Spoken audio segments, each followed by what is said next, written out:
पिता और पुत्र और पवित्र आत्मा के नाम पर आमीन। सबों को जय यीशु। प्रभु यीशु क्रिस्त में प्यारे भाइयों और बहनों, हम चालीसा काल में रोज एक एक वचन को लेकर मनन चिंतन कर रहे हैं।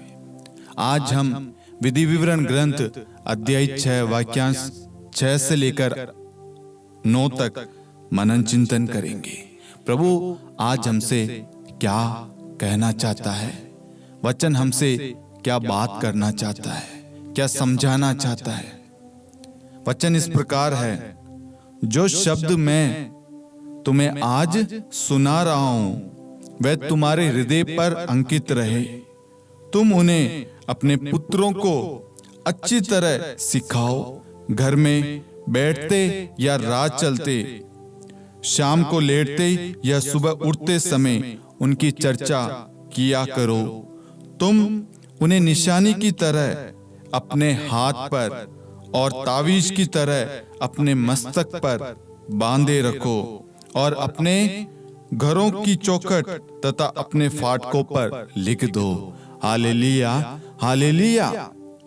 प्रभु आज अपने वचन के द्वारा हमसे बात करता है, मेरे प्यारे भाइयों और बहनों, कि जो शब्द मैं तुम्हें आज सुना रहा हूं वह तुम्हारे हृदय में अंकित रहे। प्रभु का वचन, प्रभु के मुख से निकले हुए एक एक शब्द है पवित्र बाइबल में लिखे हुए वचन। ये ईश्वर के मुख से जो शब्द निकला है, ईश्वर ने जो कहा है, जो बोला है, जो हमारे लिए, हमारे परिवार के लिए, हमारे संतानों के लिए, हमारे आने वाली पीढ़ियों के लिए, हर एक चीज के लिए वचन लिखा गया है। इसलिए ईश्वर आज हमसे कहता है कि बच्चों, बेटा और बेटी, भाइयों और बहनों, ये जो शब्द मैं जो सुना रहा हूं, जो मैं बोल रहा हूं, जो मैंने लिखा है, जो मैं कह रहा हूं, जो मैंने आदेश दिया है, इन सारे वचनों को अपने हृदय में अंकित करो, सुरक्षित रखो, इस पर मनन चिंतन करो। आगे वचन कहता है, तुम उन्हें अपने पुत्रों को अच्छी तरह सिखाओ। हमें इस चालीसा काल में अपने बच्चों को चालीसा के बारे में, वचन के बारे में, प्रभु यीशु के दुख भोग के बारे में, प्रभु यीशु की सेविकाई के बारे में, प्रभु के राज्य के बारे में, प्रभु के शिष्यों के बारे में, प्रभु की योजनाओं के बारे में, प्रभु के प्रेम के बारे में, नबियों के बारे में, संतों के बारे में, विश्वासियों के बारे में, कलीसिया के बारे में, वचन के बारे में, वचन के रहस्य के बारे में, माता मरियम के बारे में, रोजरी के बारे में, हमारे इतिहास के बारे में, जो प्रभु ने हमारे लिए, हमारे घराने के लिए जो प्रभु ने कार्य किया, हर एक चीज के बारे में हमें अपने बच्चों को बताना है।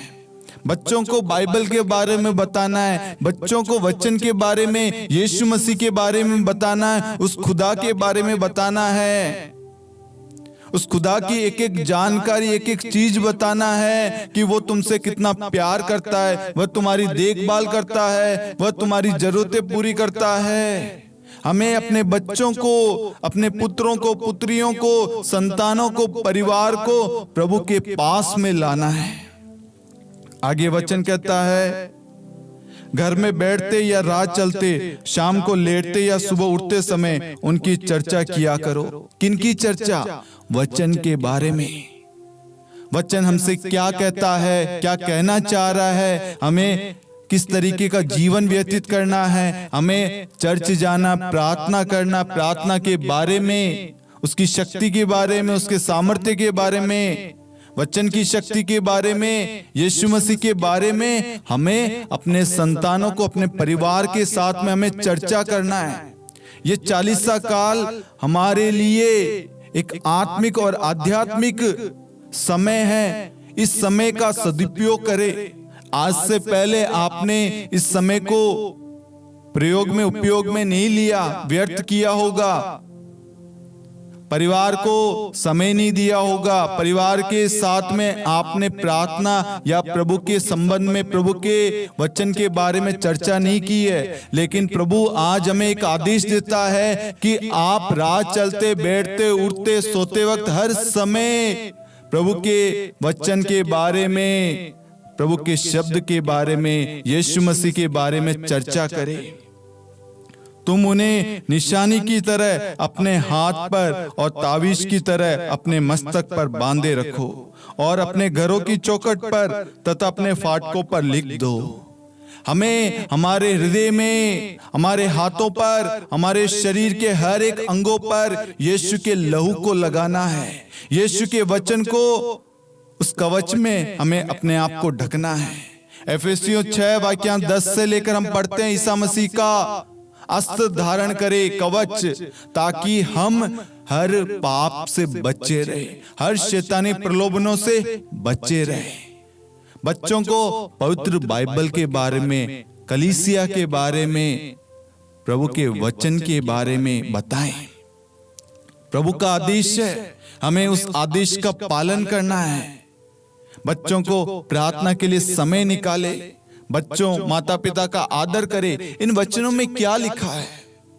ये वचन हमें सन्मार्ग की ओर ले जाता है। ये वचन हमें प्रेम करना सिखाता है। ये वचन परिवार को जोड़ता है। ये वचन हमारे लिए आशीषों का मार्ग खोलता है। ये वचन हमें जोड़े रखता है। ये वचन हमें शांति देता है। ये वचन हमें मुक्ति देता है। ये वचन हमें बंधनों से छुटकारा देता है। ये वचन हमें पढ़ना है, हमें समझना है, सीखना है। ये प्रभु का प्रेम पत्र है। ये प्रभु के मुख से निकले हुए एक एक शब्द है। ये वचन हमसे बात करता है। जब हम अकेले होते हैं, कुछ भी समझ में नहीं आता, चिंताएं सताती है, परेशानियां आती है, उस वक्त ये वचन हमें सहारा देता है, बल देता है, शक्ति देता है, सामर्थ्य प्रदान करता है, हमें हौसला देता है। इसलिए मेरे प्यारे भाइयों और बहनों, हमें अधिक से अधिक प्रार्थना करना है, प्रार्थना में वचन का उपयोग करना है और वचन को स्मरण करना है, अपने हृदय पर अंकित करना है। हर एक माता पिता का कर्तव्य है, हर एक बुजुर्गों का, परिवार के मुखियाओं का, परिवार के बड़े बुजुर्गों का कर्तव्य है, प्रभु का आदेश है, अपने पुत्रों को, अपने संतानों को, अपनी पुत्रियों को, बच्चों को प्रभु के शब्द के बारे में, प्रभु की घोषणा के बारे में, प्रभु के बारे में बताओ। ये आज्ञा है।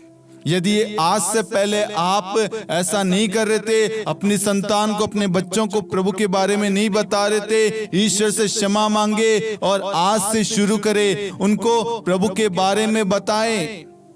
प्रभु ने उन बच्चों के लिए योजना बना रखी है। प्रभु उन्हें बुलाता है, तुम सब मेरे पास आओ। बच्चों को प्रभु के करीब लाएं।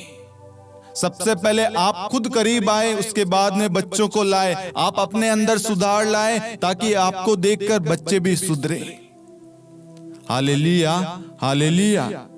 मेरे प्यारे भाइयों और बहनों, मैं आशा करता हूं कि आज का वचन हम सभी के लिए प्रेरणा का स्रोत बना होगा।